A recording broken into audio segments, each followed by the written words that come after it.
macam-macam program pembuatan grafis sudah mengerti apa yang dimaksud dengan desain grafis. Jadi adapun macam-macam program pembuatan grafis, yang pertama itu Adobe Photoshop. Tulis. Nah, jadi ini pada pertemuan kedua kita akan menginstal macam-macam program pembuatan grafis. Nah, jadi saya harap pekan depan untuk pertemuan kedua kalian mendownload di laptop masing-masing macam-macam program pembuatan grafis. Nah, tulis dulu di sini, tulis dulu di bukunya kalian macam-macamnya. Yang pertama ada Adobe Photoshop.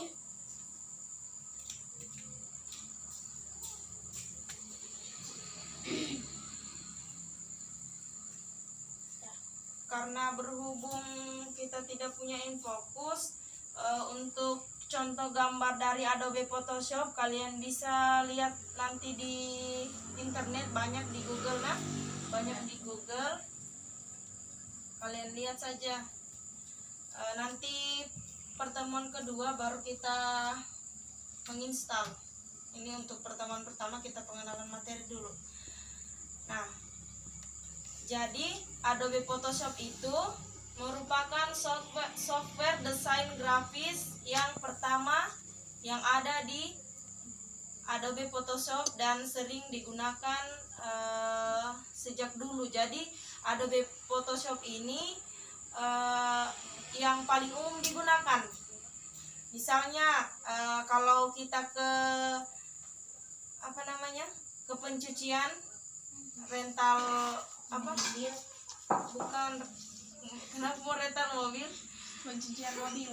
Bukan. Kayak kita pergi di cuci foto. Di studio.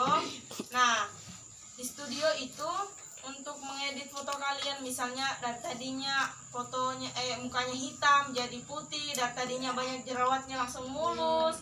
Nah, itu diedit itu di Adobe Photoshop. Nah, ini kalau misalnya kalian pelajari ini bagus sekali karena untuk mendesain satu gambar itu dengan menggunakan Adobe Photoshop. Nah, kemudian yang kedua CorelDRAW. Jadi CorelDRAW ini merupakan salah satu software desain grafis yang sejak dulu digunakan oleh sebagian orang. Nah, jadi CorelDRAW ini digunakan untuk membuat berbagai macam desain, misalnya seperti kartu nama, logo, stiker, poster, dan masih banyak lainnya. Bikin stiker atau logo, kalian tahu aja yang mana dimaksud logo? Nah, itu untuk membuat logo kan di situ logo kan itu banyak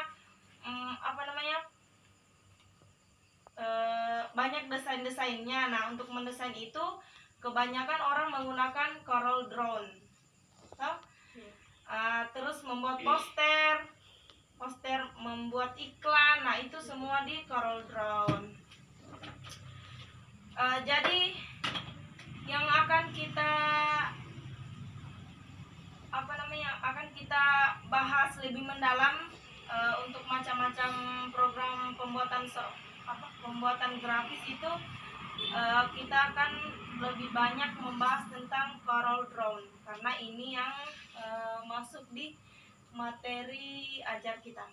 Nah, yang ketiga itu ada Macromedia Freehand.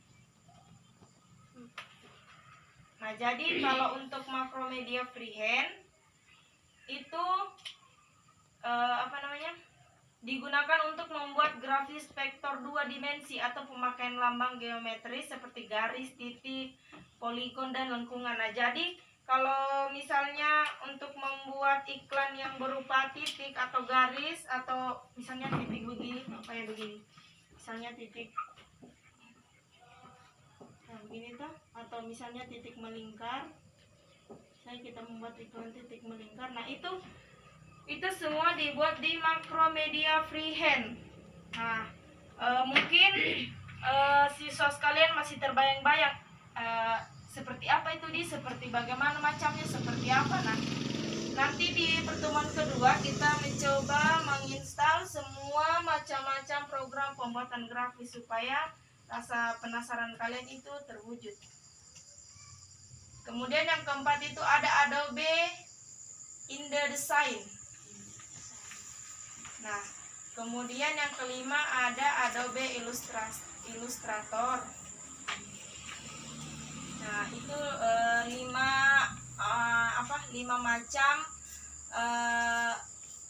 program pembuatan grafis. Sebenarnya macamnya itu banyak, tapi di sini saya mengambil saja beberapa, yaitu ada 5 macam. Ada 5 macam. Sebenarnya banyak, sampai ratusan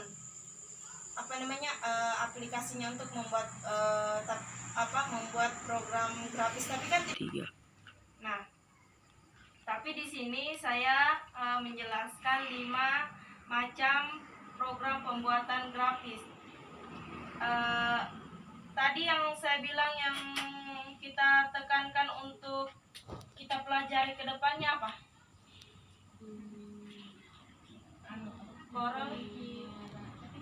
Corel Draw.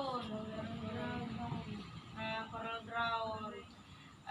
Bisa ditulis di buku kalian tentang kelebihan dari Corel Draw.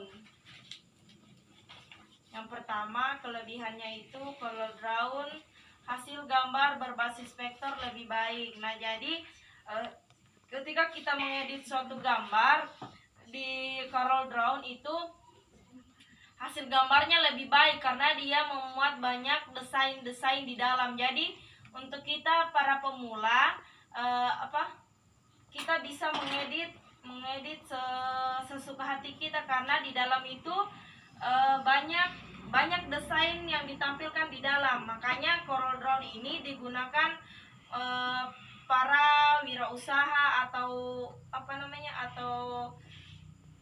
ada orang yang profesinya desain seperti itu. Nah, dia menggunakan Corel Draw karena selain hasilnya yang bagus, hasil akhirnya bagus pada saat pembuatan grafis.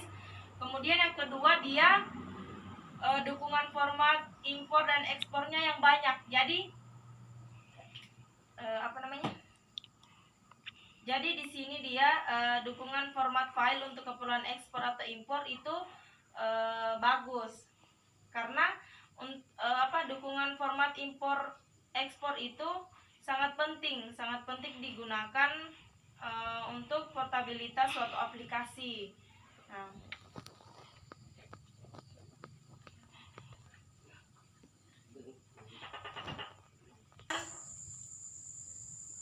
yang ketiga itu Corel Draw juga.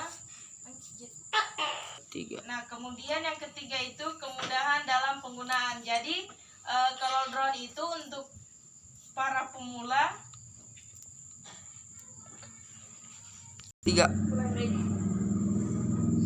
Nah, kemudian yang ketiga itu kemudahan dalam penggunaan. Jadi Corel Draw ini untuk para pemula itu bagus sekali digunakan karena dia itu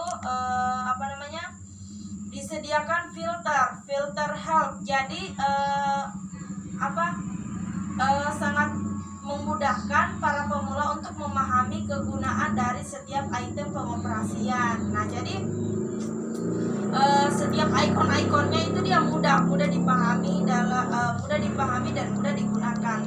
Nah, yang keempat, dia tersedia banyak tool baik selection, editing dan pemberian efek. Nah, jadi editing. Jadi untuk mengedit suatu gambar dia banyak pilihannya seperti itu di dalam aplikasi Corel Draw. Nah, kemudian yang kelima itu menjadi standar industri dan perusahaan. Jadi setiap perusahaan banyak yang menggunakan aplikasi Corel Draw. Karena kenapa? Karena penggunaannya yang mudah dan praktis serta hasil pembuatannya itu bagus. Nah, seperti itu. Di sini saya tampilkan seperti apa sih itu desain cauldron Di rumah. nah jadi Iya. saya tampilkan di sini beberapa desain dari cauldron nah jadi seperti yang saya jelaskan tadi semua fokus dulu di sini lihat Ji. Iya. Iya. Nah jadi misalnya kita ingin membuat desain seperti ini. Misalnya membuat desain seperti